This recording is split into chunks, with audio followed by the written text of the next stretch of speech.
Why am I suddenly seeing all these headlines linking Taraji P. Henson and Ime Udoka, like Nia Long's Ime Udoka, and that Taraji could even be pregnant? I thought she said she's done with that. Pregnant yet, but in the future. No, we're done. Honestly though, if there were even a grain of truth to this, the mess levels would be off the charts. First of all, we all remember the legendary Empire set tension between Taraji and Nia Long. So Taraji dating her ex, knowing very well what that man put Nia through, would be crazy. Why would our girl Taraji even want to touch that with a 10-foot pole? She's been living her best, peaceful, single life, and frankly, she deserves way better than a man currently famous for being a cautionary tale. You know, I had a really public breakup recently.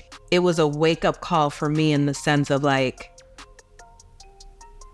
okay, you're gonna do this on your own and you're gonna be fine. Right. And you're not gonna worry about what anyone thinks and has to say, because the relationship was rocky for a very long time. So, because I don't believe another person can break anyone up. Right. Like, I don't buy that, right? Anywho, apparently y'all have seen the signs, so let's just break it down.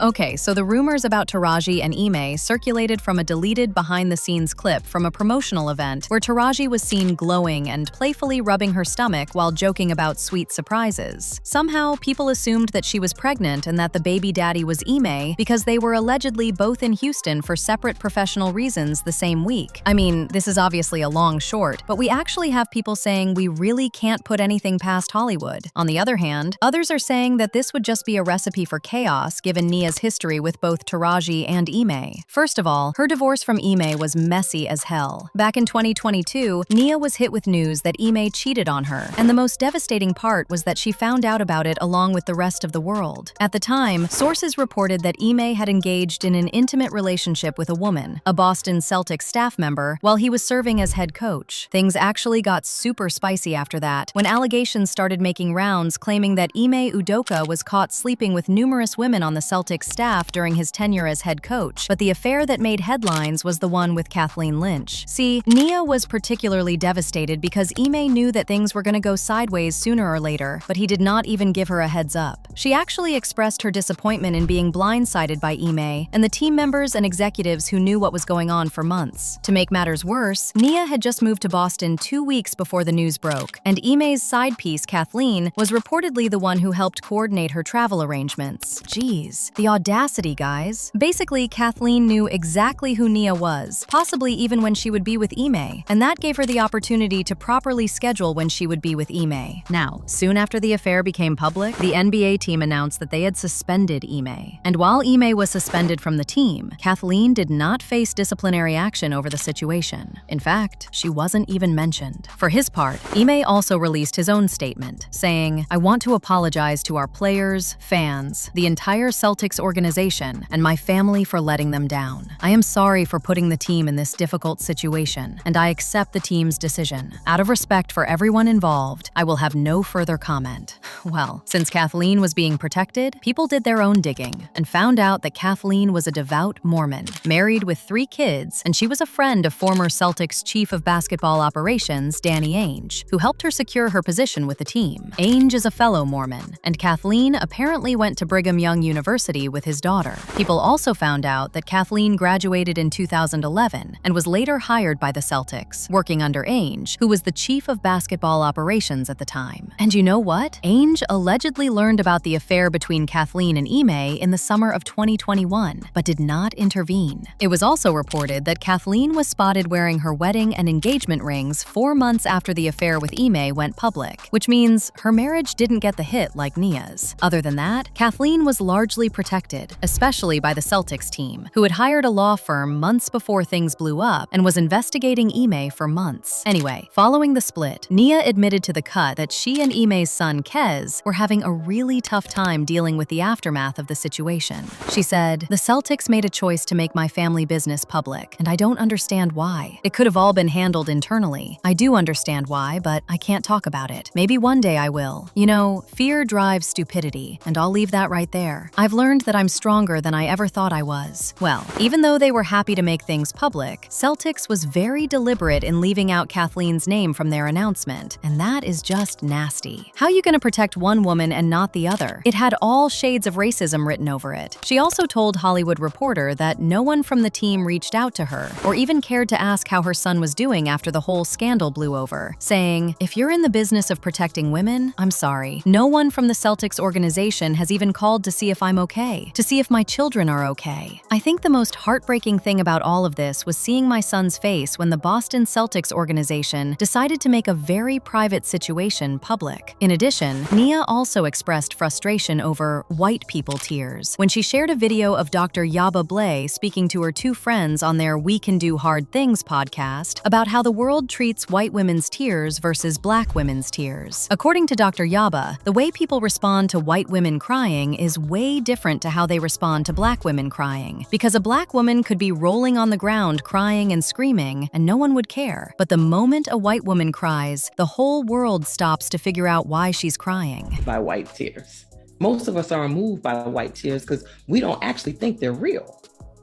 It's a performance. It's a switch that you turn on because you know that we have been socialized to see you as more human and of more value. So whatever it is you think and whatever it is you feel, we are supposed to respond to it.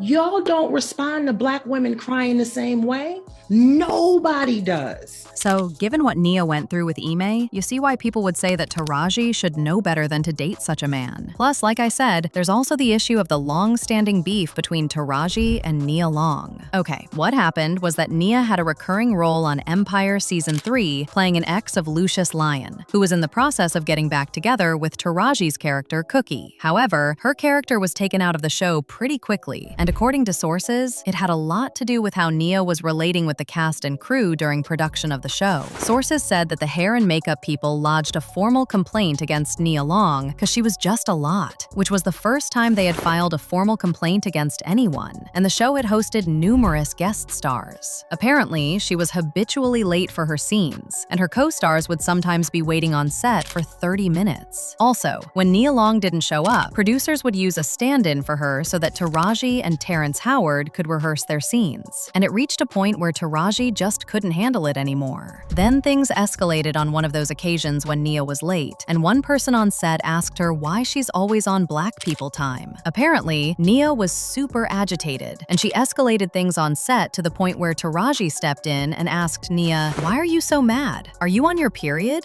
Ouch! Obviously, that only made things worse. And since then, Taraji and Nia never got along. Well, based on reports, the bigger issue between Taraji and Nia boiled down to each actress wanting to be the star of the show, and a source even told E! News tensions calmed between them towards the end of the season, but it comes down to the fact that they both have been in the industry for so long and both want to be the star. Unfortunately for Nia, Taraji is the star of Empire, and no one and nothing will ever change that. Nia came with her own ideas and they weren't having it. In fact, based on reports, tensions rose to such levels that the source confirmed producers were looking into ways to shoot their joint scenes separately. But here's what most people don't know. This feud between Nia and Taraji may have started even way before Empire. Allegedly, Nia had said some pretty terrible things about Taraji as her star was rising, and she didn't think Taraji deserved all the opportunities she was getting. So, by the time she was being cast on Empire, Taraji and the crew members who loved Taraji already felt some type of way about Nia. And she didn't even get a proper Empire goodbye, by the way. So, what usually happened was that when a guest star finished filming their last scene, the assistant director would call the guest out, allowing the cast and crew to offer up applause and say thank you. However, Nia didn't get that kind of send-off, apparently because the assistant director was distracted with helping Terrence Howard to find some Benadryl to treat an allergic reaction, and Nia walked off the set and threatened to sue over the apparent oversight, saying that the goodbye was in her contract. It's unclear if the director was distracted or just didn't want to thank Nia Nia, but given the complaints that had been made, it's very likely that they just didn't want to give Nia that honor. Again, you see how messy it would be if Taraji ended up with the one person who hurt Nia the most? Personally, I think Taraji is probably somewhere just minding her business and staying far away from that particular brand of chaos, because there's no way she would go there, unless there's something they are not telling us. Chell, until I see a photo of them that wasn't created in Photoshop or some sort of comment from either Taraji or Ime, I cannot say for certain that they are dating. But anywho, I would also love to know what you think of this alleged relationship, so sound off in the comments section below.